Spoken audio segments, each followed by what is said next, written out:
Good afternoon, everyone. We are the first reporter, and our topic is all about ethical coaching and dilemma. Ethical coaching and dilemma. Many of the issues that coaches and mentors encounter can be classified as ethical dilemmas.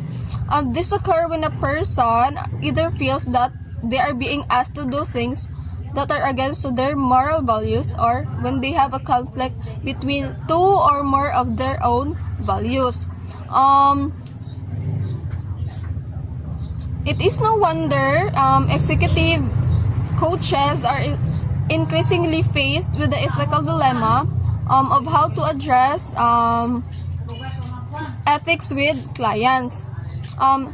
Do we, as a coaches, engage with our executive clients about ethical issues only?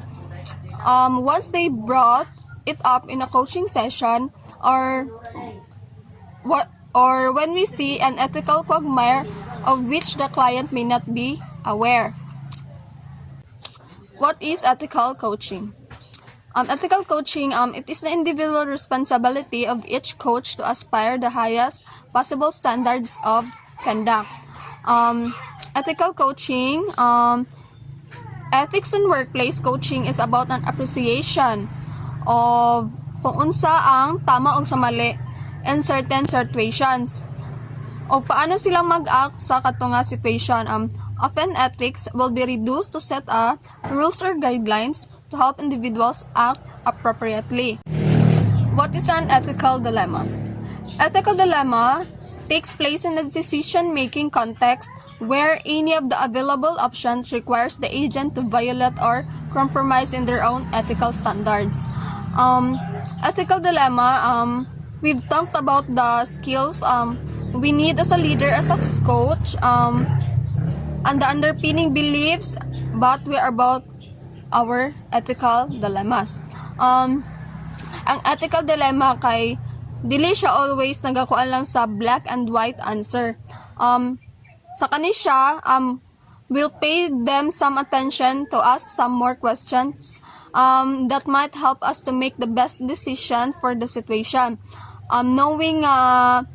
Knowing kani siya nga quality and depth of the relationship will play a big part in how we move forward.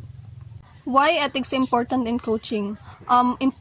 It is important because a code of ethics can provide a set of guidelines against which coaches and clients can measure a coach performance o paano siya ma-evaluate sa ilahang performance or sa practice for continuous development and improvement.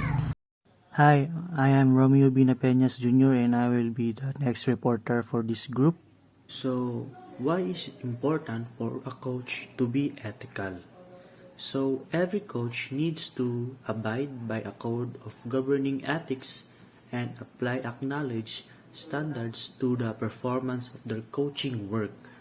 Every coach needs to invest in their ongoing, continuing professional development to ensure the quality of their service and their level of skills is enhanced. So the coach will enhance their skills in teaching or mentoring their students because they are learning to improve their skills to teach and to develop the athletes to enhance their full potential as a player. So, what role does ethics play in coaching? The aim of the Code of Ethics in coaching is to promote professional coaching practices and raise awareness of people outside the profession about integrity, commitment, and ethical conduct of ICF coaching practices. What is ICF coaching? So the ICF coaching is the International Coaching Federation. This is a non-profit organization. The International Coaching Federation is a non-profit organization dedicated to professional coaching. ICF has been called the main accrediting and credentialing body for both training programs and coaches. Good day everyone, I am here to discuss the ethical values and ethical dilemmas. So, ethical values are widely accepted beliefs about how one should act. More specifically, they are general behavioral expectation of any persons in any society acting in any capacity. What types of ethical dilemmas must we navigate in our effort to prevent and detect fraud? So here are few that comes to our mind. Ethical dilemmas are establishing guilt, insufficient expertise, and cutting corners. Establishing guilt. A coach suspects one of their athletes has committed fraud. As a certified fraud examiner or CFE, I'm asked to investigate and hopefully resolve the case. As I gathered evidence, it creates a picture that clearly implicates the student in wrongdoings.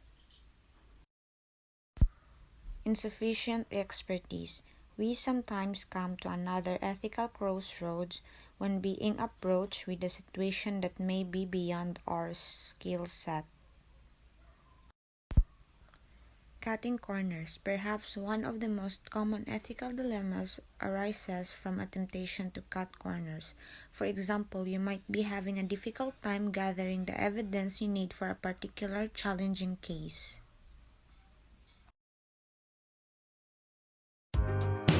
Now that we already know the definition and the types of ethical dilemmas, on this juncture, I will be presenting examples for us to understand more the concept being presented. For example number 1, the manager of a company may be put in a position in which he must choose between the interests of his employees and his investor, give more profits or increase the salary.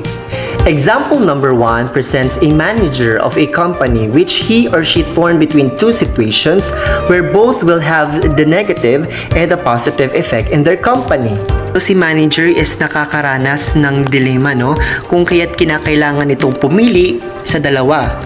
No, kung tataasan niya ba ang sweldo ng kanyang mga empleyado or makakakuha siya ng mataas na profit. For example number 2, a new technology is being launched which is good for the company as well as the customers. But if this is brought into use, a lesser manpower is required for this organization.